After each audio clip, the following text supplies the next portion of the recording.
Good evening, everyone. My name is Anna Stanshis. I'm Alma Malka-Gray Professor of Yiddish Studies here at the University of Toronto and Director of Anti-Unbound Center for Jewish Studies, excitingly on leave this semester.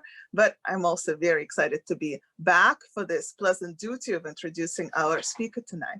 I have to say, speaking of pleasures, it has been really wonderful to be logging in to Anti-Unbound Center for Jewish Studies Monday lectures at 4 p.m. and having a driver's seat, having a passenger seat rather than a driver's seat, and enjoying this, I don't know, nothing short of intellectual feast of amazing speakers that we hosted, and also, enjoying the labor of my colleagues at the Anti-Unbound Center for Jewish Studies. I want to say thank you to Michael Rosenthal, who is an acting director of the center right now, and of course, Galina, Natasha, and Sebastian for making all this run so smoothly and letting us enjoy the newest and the freshest and the most exciting in Jewish studies, what's going on today.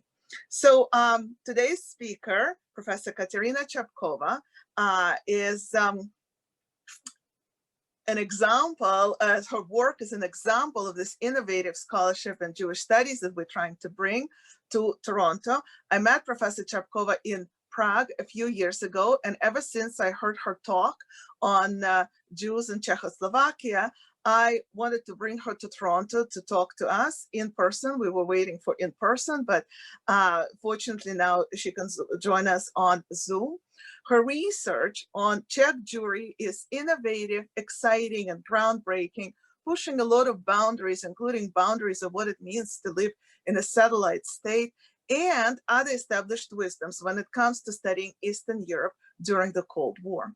She's now working together with Diana Dimitro, which some of you might remember as Gerstein visiting professor who was here at the University of Toronto a few years ago, and Chad Bryant on the new book on Rudolf Slansky trial, which is about to be published by Oxford University Press as soon as they finish. And they'll finish this book as soon as Professor Čapková will give her talk here for us. Professor Čapková is also now a specialist on Romani history, and in 2016, she initiated the establishment of the Prague Forum for Romani Histories at the Institute of Contemporary History in Czech Republic, and we cannot wait to see the new exciting research that will come out of this project. Now, her day job is as a senior researcher at the Institute of Contemporary History in Prague, at both Charles University and also at NYU in Prague. Her research focuses on modern Jewish history in Europe, history of refugees and migration, and recently the history of Roma and Sinti. Her book, called Czech, Germans, Jews, National Identity and the Jews of Bohemia, was published first in 2012 in English, 2000, and then in Czech in 2005, before that in Czech, and then again in 2014. It won a prize, Outstanding Academic Title of 2012 by Choice Magazine. Together with Michael Frankl, she's co-authored Unsere Zuflucht, about people fleeing to Czechoslovakia from Nazi Germany and Austria. And also together with Hillel Kival, she's co-editor of the multi-author volume called Prague and Beyond, Jews in the Bohemian Lands, which looks at the history of the Jews of Bohemia and Moravia from the early modern period and recent times. So her talk is entitled Erased from History, Jewish Migrants in Post-War Czechoslovakia. It is Moyshe and Esther Menachovsky Memorial Fund and Jewish Studies lecture, and we're grateful for Menachovsky family for enabling us to host events like this. After the lecture, you will have a chance, by now I think you know the drill, to ask questions, and Dr. Joanna Krongold will lead the discussion. Dr. Joanna Krongold is co-teaching the seminar and collaborative program in Jewish Studies together with Doris Bergen. Hi, Doris. Hi, Joanna. And you will be able to ask questions from Professor Čapková. Okay, so please help me welcome Professor Čapková, University of Toronto. So thank you so much, Anna, for such a generous introduction. And I especially thank you for the invitation to Anne Tannenbaum Center for Jewish Studies in University of Toronto. It's a great honor and pleasure for me. And thank you all who are now listening and maybe also later and for your interest in this talk. I also would like to mention how important Anna Stensch's research is for myself. I not only enjoy all her books because she's such a good writer, and I learn always a lot from her about the Soviet Jewish history, but not only that, her approach and her perspectives, how she deals with Jewish history is a big inspiration for me. So thank you, Anna, for that. So let's start with the argument that the historiography on the post-war history of the Jews in Czechoslovakia has so far been stuck in the narrative that can be neatly summarized by the title of Bernard Wasserstein's Vanishing Diaspora. The overall story is that of a local Jewish population devastated after the Shoah, and further weakened by the post-war emigration or assimilation of those who decided to stay. Alena Heitlinger, the author of the groundbreaking book In the Shadows of the Holocaust and Communism, Czech and Slovak Jews after 1945, concludes her sociological study by stating that most of the post-war Czech Jews were secular, deeply rooted in the Czech language and Czech traditions, had mostly become aware of their Jewish identity only because other people had identified them as Jews, and they had mostly perceived their Jewishness as a stigma in a communist society. Now, based on my years of research on this topic, carried out in local district archives or using archival documents still in possession of individual Jewish communities, privately owned documents and photo albums, archival documents related to the work of Jewish charitable institutions, and last but not least, based on dozens of interviews, the picture of Jewish life under communism, which I eventually got, differs considerably from the mainstream. Consider, for instance, the following three different quotations from the interviews. And here I have to open my presentation.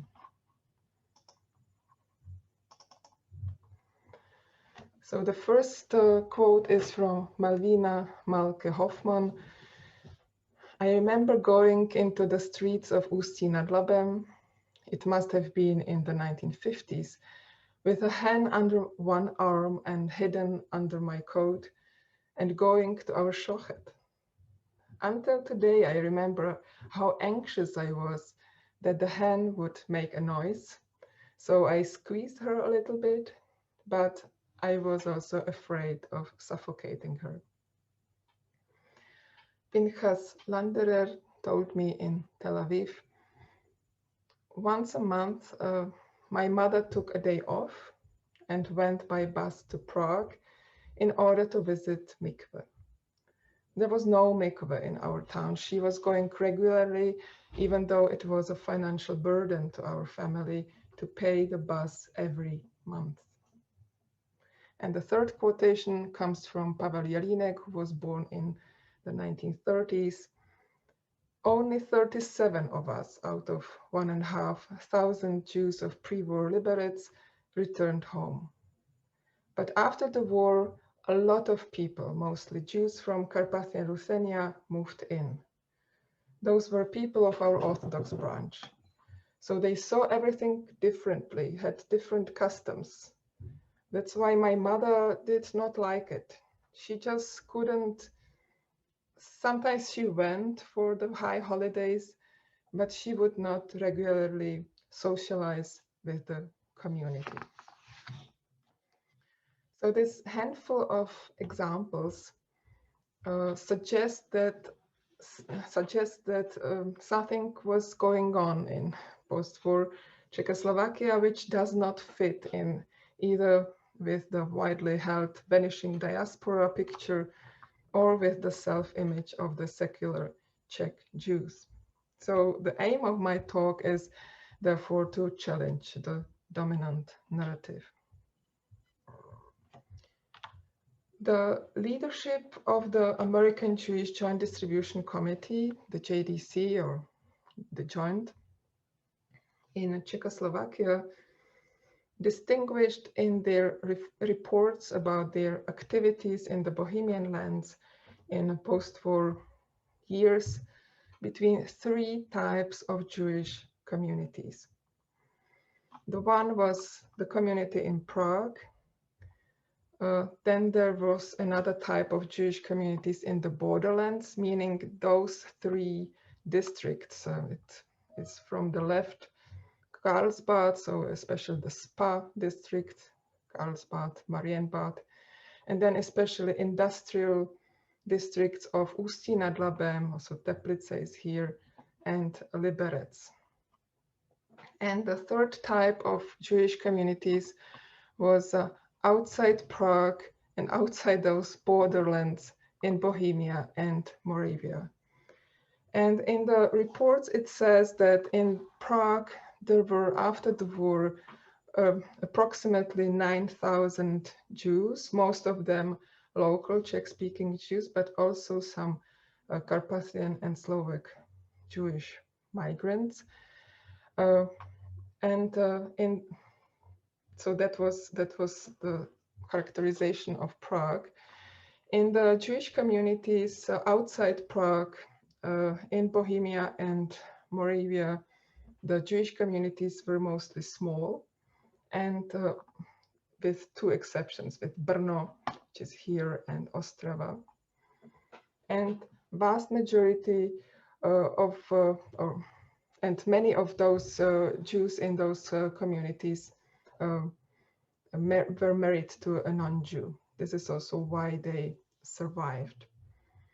And in the border regions, the situation was very different, because in those communities, in most cases, except of Teplice, which was a special case, 90%, and in many cases even more than 90% of the members were the migrants only from Carpathian Ruthenia and Slovakia. And the JDC was surprised to learn that almost no elderly people lived in the borderlands, in those three districts.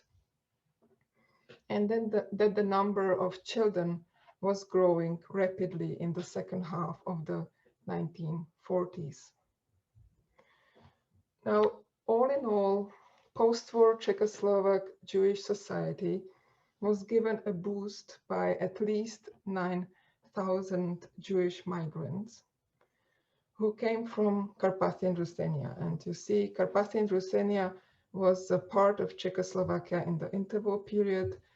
Užhorod and Mukačevo were the most important cities there, but this region was annexed to Soviet Union after the war.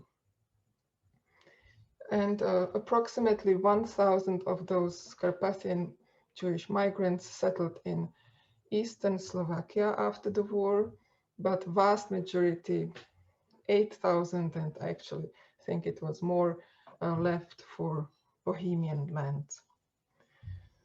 Most of those who moved to the Bohemian lands were attracted by the opportunity to easily find jobs and accommodations because of the planned expulsion of local German-speaking population. And already in the last months of the war, soldiers in the Allied armies, as well as in the first Czechoslovak Army Corps formed in the Soviet Union, were promised property and jobs in former Sudetenland after Germans leave. Moyshe Adler was one such soldier, born in 1913 in a shtetl near Khost. He escaped from a Hungarian labor camp and made it to the Soviet interior, where he joined the Czechoslovak Army Corps in spring 1944. He was seriously wounded in the Battle of the Dukla Pass on the Polish-Slovak border. In 1946, after being discharged from a military hospital in Prague, he married Gertrude Ackermann, a Jewish migrant from Mukachevo, and together they moved to Ústí nad Labem, northwest Bohemia, because Moses was granted a tobacco shop there. He also became the founding member of the local Jewish community. Here you see this is from the prayer house in Ústí nad Labem, and as you can see, the Moses Adler here is among the founding members of the community after the war. These Carpathian Jews introduced Hasidic-style Orthodox rites into communities that had been reformed before the war. Now, the number of Carpathian Jews who passed through Prague or the border regions was actually much higher because many soon left the country because of their uncertain legal status. According to the Czechoslovak government decree on the right to opt for citizenship under the terms of the Czechoslovak-Soviet agreement on Carpathian Ruthenia from August 1945, only citizens of Czech or Slovak nationality, meaning self-declared ethnicity, could opt for Czechoslovak citizenship. Now, most Carpathian Jews choose Jewish nationality when filling in the census forms in 1930, the last free census before the Second World War. So this is why many Carpathian Jews in post-war Czechoslovakia feared expulsion, officially called repatriation, to the Soviet Union. On the other hand, since they were desperately needed for the factories in the border regions, many more were eventually granted Czechoslovak citizenship, sometimes even at the request of factory managers who insisted that those Jewish workers were irreplaceable. There were, however, many more Jewish migrants in the Bohemian lands than just those from Carpathian Ruthenia, because more Jews came from Slovakia. In contrast to the Carpathian Jews, whose number was mentioned in reports of the local Jewish institutions due to their difficulties with citizenship, no such estimates exist for Slovak Jewish migrants.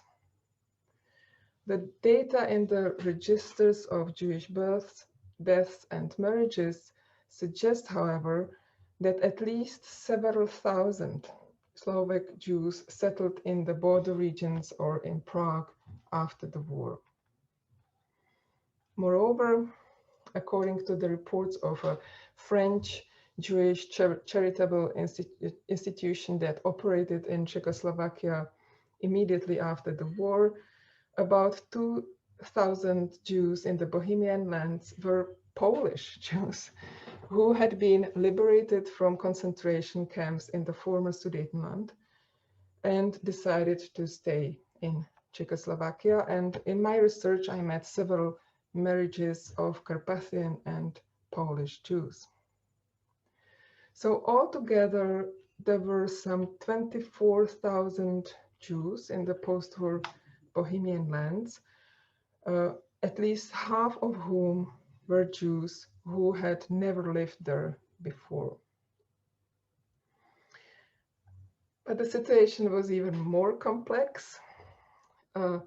about 2,000 Jews in the Bohemian lands, living mostly in the border regions, were German-speaking Jews who, though living on this territory before the war, lost their Czechoslovak citizenship in 1945 because, like all other Czechoslovak citizens of German or Hungarian nationality, they were collectively accused of having contributed to the dismantling of Czechoslovakia in 1938-39.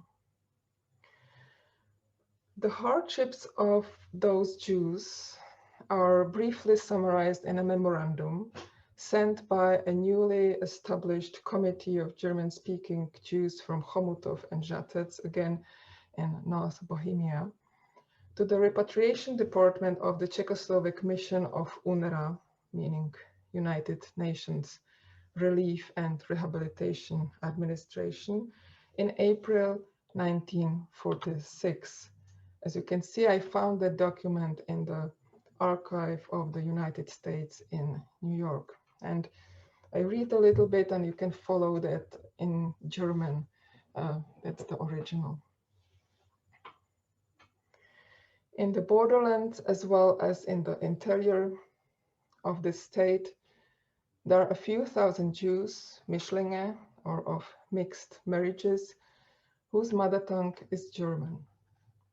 Even though they were harshly persecuted under the Hitler regime, suffered and lost their property and livelihoods, they, with few exceptions, are now suffering again because they are largely considered Germans and are treated as such. Nobody acknowledges that nearly all of these Jews were in concentration camps or labor camps, and that all those families lost most of their relatives in the gas chambers. The authors of the memorandum pleaded with the Czechoslovak UNRWA mission to assist them in escaping Czechoslovakia in better conditions than the expelled Germans, who were leaving with only 30 kilos of property and faced violence before their departure. For the German-speaking Jews, the first post-war years in the border regions are generally characterized as a disaster, sometimes even as a continuation of war. They saw their families, friendships, and cultural life destroyed. They ended up without citizenship, without being able to speak their mother tongue in places they had grown up, and who lived in poverty and the fear of expulsion and violence. So it is truly fascinating to see how differently from the Carpathian Jews, these German-speaking Jews considered the same region in the post-war years. All the Jews from Carpathian Ruthenia and Slovakia whom I interviewed claimed that they or their parents had left the graveyards of Carpathian Ruthenia and Slovakia, where large Jewish communities had been destroyed and where they feared violence, and after the war as well, for a region with almost no anti-Semitism, where they felt safe, and where, moreover, the standard of living of most of them would improve dramatically. So this comports with what Kateřina Schramm, a German ethnologist, wrote based on her research on completely different regions in Europe and Africa. I quote her: "Places and landscapes do not simply act as memory containers, but rather profoundly shape and are also shaped by the ways in which violence is experienced and performed as well as remembered." The report from 1946 by Israel Jakobson, the head of the JDC in Czechoslovakia, reveals that there was an enormous demand for creating infrastructure for religious Jews in the Bohemian lands. The JDC tried to arrange the services of a Shoah for large communities, I quote, especially where there now reside Jews from Slovakia and Subcarpathia. The demand for Taleisim, Tefillin, Mezuzot, Titziot was also enormous. The JDC aided the Jewish communities in installing mikvot, and the report continues, I quote, "It is hoped that by the end of this year, mikvot will be established throughout the Czech lands, wherever Jews from Eastern countries now reside and wish to observe Taharat Nashim," which is the ritual purity for women, of women. The report shows that the JDC helped to build up an infrastructure for the practice of the Jewish religion, which had been almost totally absent from the Bohemian lands since the second half of the 19th century. It was also only in the post-war period that some of the communities had separate services for Neolog Jews, with most of the local Jews, and for Orthodox Jews, as in Teplice. In Prague, Jewish migrants were predominant in the Old New Synagogue, and Czech Jews, as they called themselves, tended to concentrate in the Jubilee Synagogue on Jerusalem Street. This difference also had gender aspect. Female members of Orthodox families never went to synagogue for the Shabbat service, except on high holidays. And so most of the year, the Old New Synagogue was attended only by men and boys. At the Jubilee Synagogue, by contrast, families with children went to the Shabbat service together. Now, Jews met with serious discrimination during and after the show trial of Rudolf Slansky and 13 other high-ranking communists in November 1952, which was accompanied by an unexpected anti-Semitic campaign. Members of the social welfare departments of the communities who were in contact with the Israeli embassy found themselves especially targeted by the regime. The embassy had given them access to financial support from the JDC and the Claims Conference, which was distributed among the neediest in the communities, usually elderly Shoah survivors. The first arrests of these social welfare officials were in 1954. The last trial, which came as a surprise, was as late as 1957 and was aimed against people born in Carpathian Ukraine, including one of the 4 rabbis of the Bohemian lands, Bernard Farkas, who is on the right on the screen. Now, despite the arrests of dozens of Jewish functionaries and the anti-Semitic campaign following the Slansky trial, testimonies as well as the documents from the local communities suggest that Jewish life in the 1950s entailed considerably more than just facing discrimination. In this period and up to the 1960s, the Jewish communities in Prague, in the border regions, and in Slovakia, there especially in Bratislava and Košice, were important centers of religious life with regular services and activities for adults and children. And this was especially thanks to the baby boom from 1946 to 1950, when the vast majority of Shoah survivors of working age were trying to establish new families. In many cases, these were second families of the men, whose first wives and small children had been murdered in the Shoah. So many couples had therefore a marked age difference between the spouses.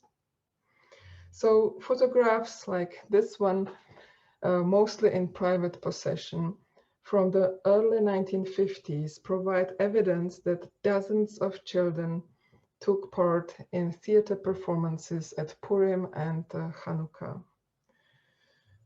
Moreover, social life around the Jewish communities was appreciated not only by the Jewish migrants, but also by many local Jews, even though they had had no contact with the Jewish community before the war. This was true of František Kraus, born in 1903, a writer and journalist who in the pre-war period was contributing to famous newspapers like Prager Tagblatt or Prager Presse, and who counted Karel Čapek, Max Brod, Franz Kafka, or Egon Erwin Kisch among his friends, and worked for the newly established Czechoslovak radio in the interwar period.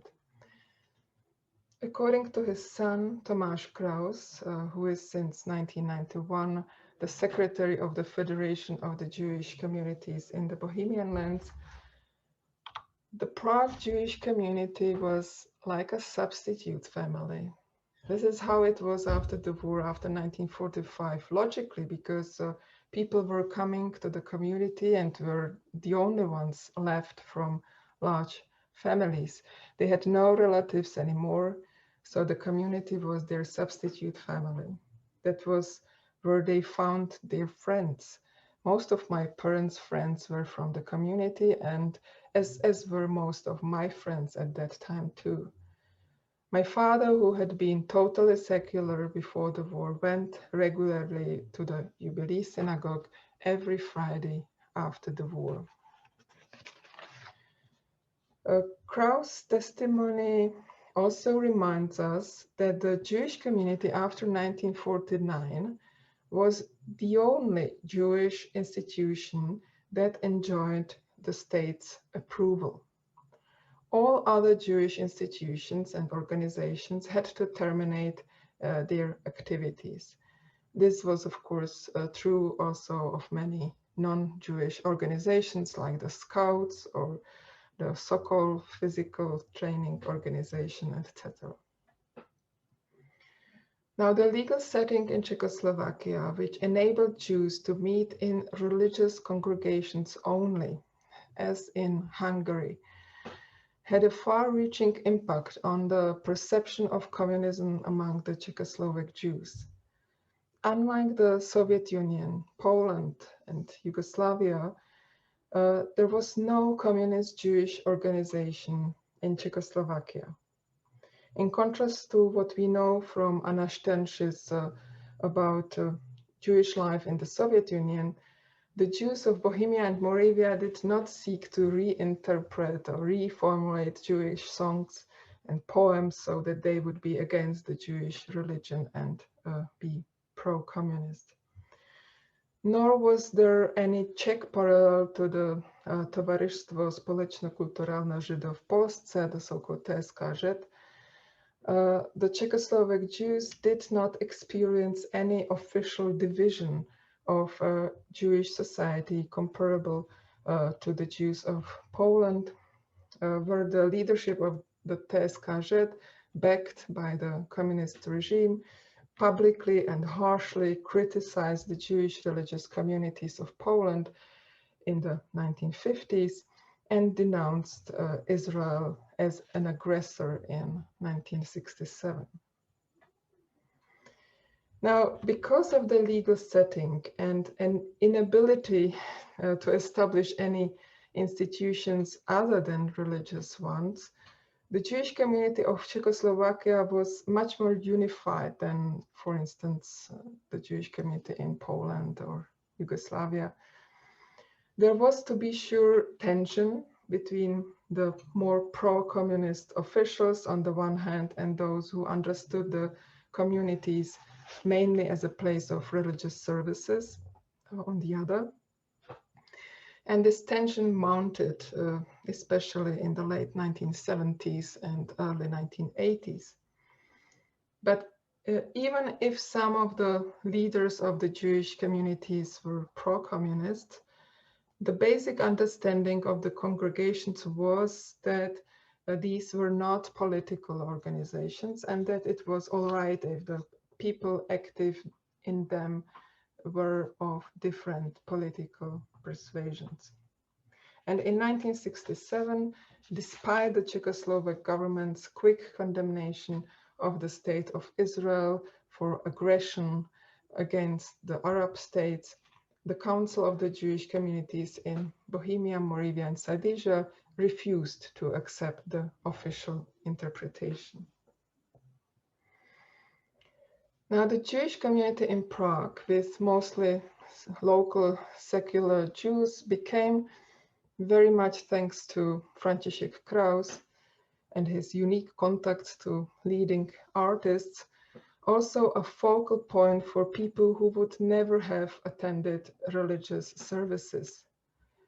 From the end of the 1950s and in the 1960s, top young pop musicians like Jiří Schlitter and Jiří Suchý, Waldemar Matuška, Hanna Hegerová, and the rising star Karel Gott, none of whom, except perhaps Hegerová, were Jewish, were special guests at Hanukkah parties organized at the Jewish town hall. Another meeting point in Prague was the kosher canteen that was popular with Jewish youth from far and wide, partly thanks to its very low prices for students, and also it is very close to the Charles University. It was in this setting that the Jewish community in Prague started to organize lectures for Jewish youth in the 1960s in order to teach them about Jewish customs, history, and literature. Most of the members of this group, which started to call themselves the Children of Myslovka, were from families that were not active in the community in the 1950s, and they were now eager to learn about Judaism. And Alena Heitlinger's book, mentioned at the beginning of my talk, is based on sociological research among these people, those children of Myslovka. Though several of my respondents from the border region had been studying in Prague in the late 1960s, they never mentioned to me the lectures organized by the Jewish town in the Jewish town hall. It seems that they were part of different social networks. Coming out about one's Jewish roots was moreover perceived as something totally strange for people whose daily lives, including weekends and holidays, were already structured by Jewish religious customs and rituals. Now, especially the generation of children born immediately after the war sensed the tension between private and community life on the one hand and social situations involving contact with non-Jews on the other. This is surely also connected with the fragile situation school-age children usually find themselves in as they try to conform to their schoolmates. Marmina Hoffmann bore Adler, the daughter of Moses and Gertrude Adler, and Viera Studená born Hershkovich, for instance, recalled how ashamed they had been when at the beginning of the school year, children had to tell the class the names of their parents. Since most of the Carpathian Jews did not change their names after the war, in contrast to many local Jews who tried to get rid of their especially German sounding names, the first as well as the second names of parents made it clear that the children were from Jewish and migrant families. Though Jewish children were excused from school on Jewish holidays. This was done mostly on the basis of a fabricated doctor's note stating that the children were ill. In Ústí nad Labem, Jewish families used the services of one Dr. Klein, an elderly pediatrician from a German Jewish family who had been born in Ústí before the Second World War, though he did not attend any Jewish community meetings. He was repeatedly willing to provide Jewish children with notes to explain their absence from classes, especially during the high holidays. Another important issue was that, in contrast to some of the local, mostly Czech-speaking Jewish families, the Shoah was not at all a taboo topic among most of the migrants. Indeed, it tended to be the dominant topic of conversations among members of the survivor generation, which fostered a sense of community. During the post-war migration, Carpathian Jews always tended to join migrants from the same region. Consequently, their newly established communities in their border regions included not only distant relatives, but also former neighbors. This shared past enabled them as a group to recall their murdered relatives, neighbors, and friends. Věra Studená-Born-Hershkovich told me, communities came together, we visited each other a lot. At one place, in one family's apartment, 5 or 6 families used to meet. The kids would nearly demolish the place. And the adults would talk about one thing only, the concentration camps. Really, that was what they mainly talked about. And we children would play and listen to all of it while playing. You are not aware of it, you just soak it up. We also have visual evidence that some Carpathian Jewish survivors were unafraid to discuss their wartime experiences. One photo, for example, shows Gertrude Adler sitting on a chair with her small son who was born after the war. It is an arranged photograph taken in a professional studio.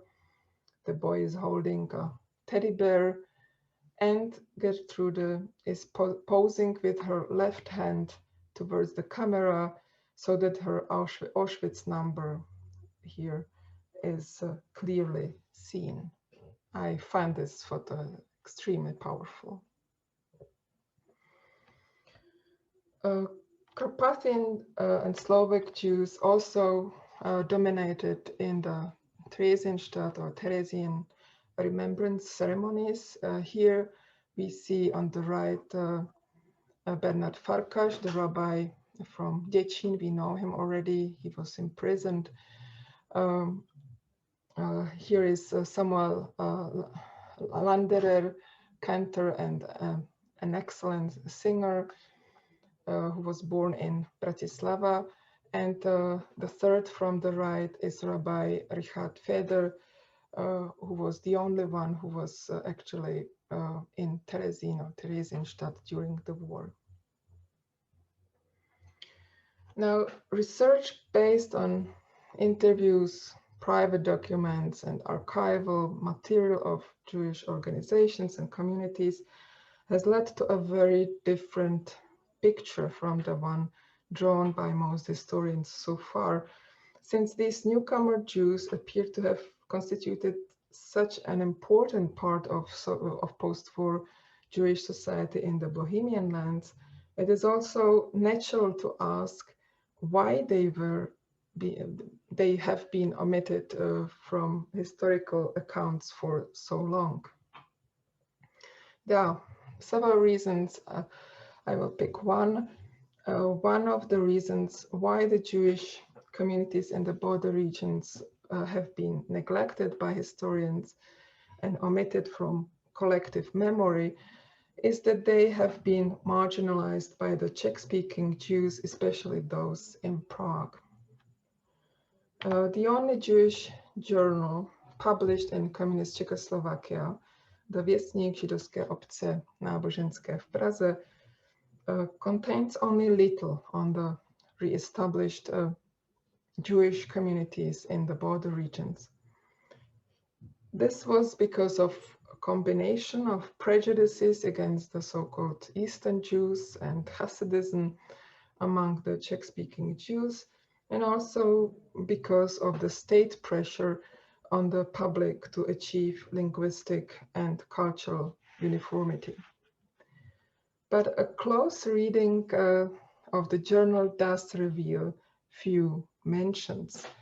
Though the Věstník is careful to avoid publishing anything about Slansky trial, in the November 1952 issue, the month of the announcement of the death sentences given to Rudolf Slansky and another 10 high-ranking communist officials, 9 of whom were from Jewish families, one finds for the first time lists of exemplary workers. From the wording, it is obvious that the editors of the Věstník had hastily edited those paragraphs without editing. I will read one of them. The Jewish community of Ústí nad Labem can boast several shock workers, examples of good, honest workers. Herman Herškovič, who is the father of Věra Studená-Born Herškovič, we know already, a shock worker and the best worker in the chemical factory in Ústí nad Labem, survived the Nazi terror in several concentration camps. He lost his wife and 8 children in Auschwitz. After arriving in his homeland in 1945, he started working in the factory where he works to this day. He is a shock worker and the best worker in the factory.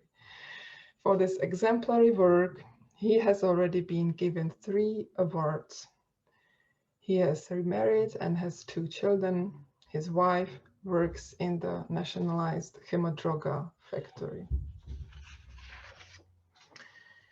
In the vast majority of cases, the exemplary Jewish workers listed in this and subsequent issues of the Věstník were Jewish migrants from Carpathian Ruthenia or Slovakia who had settled in the border areas. Paradoxically, it was often the first time that a Věstník reader would come across information about such Jews who were otherwise neglected and marginalized by the Prague Center, where most of the local Jews had university degrees and no experience of working in factories or on collective farms.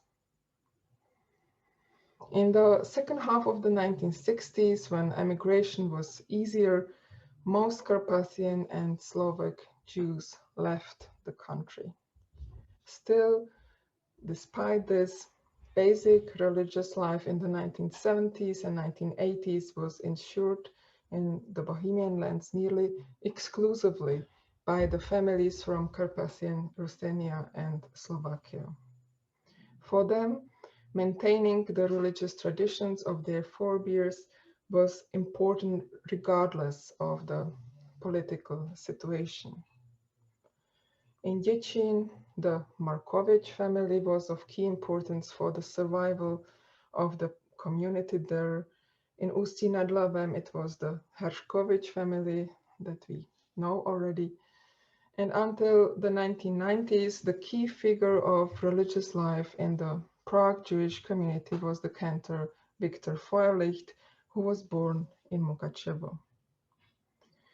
On the other hand, the Carpathian Jews have never played an important role in the administration of the Jewish communities in Prague. Those positions, including the editorial board of Věstník, have always been in the hands of the local Jews. So despite their having played a key role in Jewish religious life under the communist regime, actually 5 of today's 10 Jewish communities in the Czech Republic, all of them in the border regions, again in those 3 districts, have survived only thanks to Jews of Carpathian Ruthenia and Eastern Slovakia. Despite this, they were never in the council or representative bodies of the Prague Jewish community.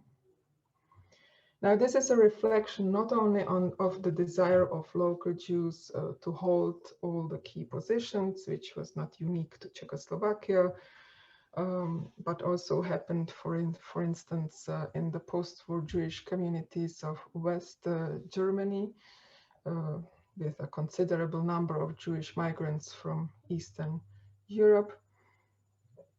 It is also unclear whether Carpathian or Slovak Jews actually wanted such positions, because they knew that their situation in the Bohemian lands was fragile.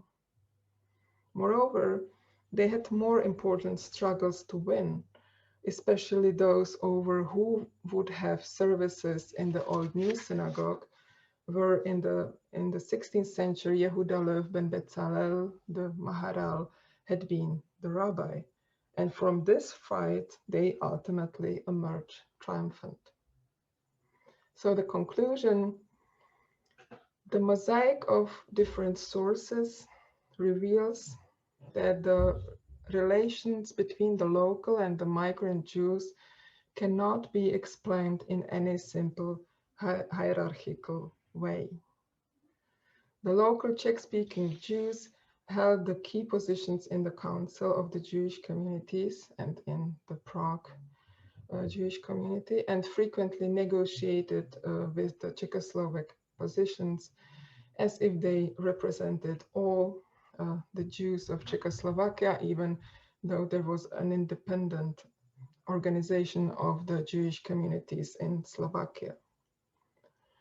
At the same time, it was these Czech-speaking Jews in Prague who were more likely to be accused of a disloyalty to the communist cause because of their bourgeois background, meaning their pre-war upper middle class experience and their university degrees. From November 1952 onwards, by contrast, many Slovak and Carpathian Jewish migrants were frequently mentioned in Věstník in order to provide evidence of the high number of Jews being conferred the name of shock worker. Moreover, being employed as factory workers in regions with labor shortages enabled the Carpathian and Slovak Jews to become part of the privileged strata of the population. To some extent, this could compensate for things the communist administration saw as shortcomings of these newcomers, their lack of fluency in Czech and their religiosity. Even if not present among the leaders of the Jewish institutions in the center of events in Prague, they took control of some key religious positions and enabled the survival of many Bohemian communities that would have ceased to exist without them. The example of the pediatrician Klein in Ústí nad Labem shows, moreover, that the few remaining Jews from German families were well integrated into the complex set of relations between the different Jewish networks in the country. So my last sentence, all in all, it was precisely because of these linguistic, religious, and occupational differences among the Jews of Czechoslovakia, not despite them, that a remarkably rich Jewish community life was possible. So thank you very much for your attention.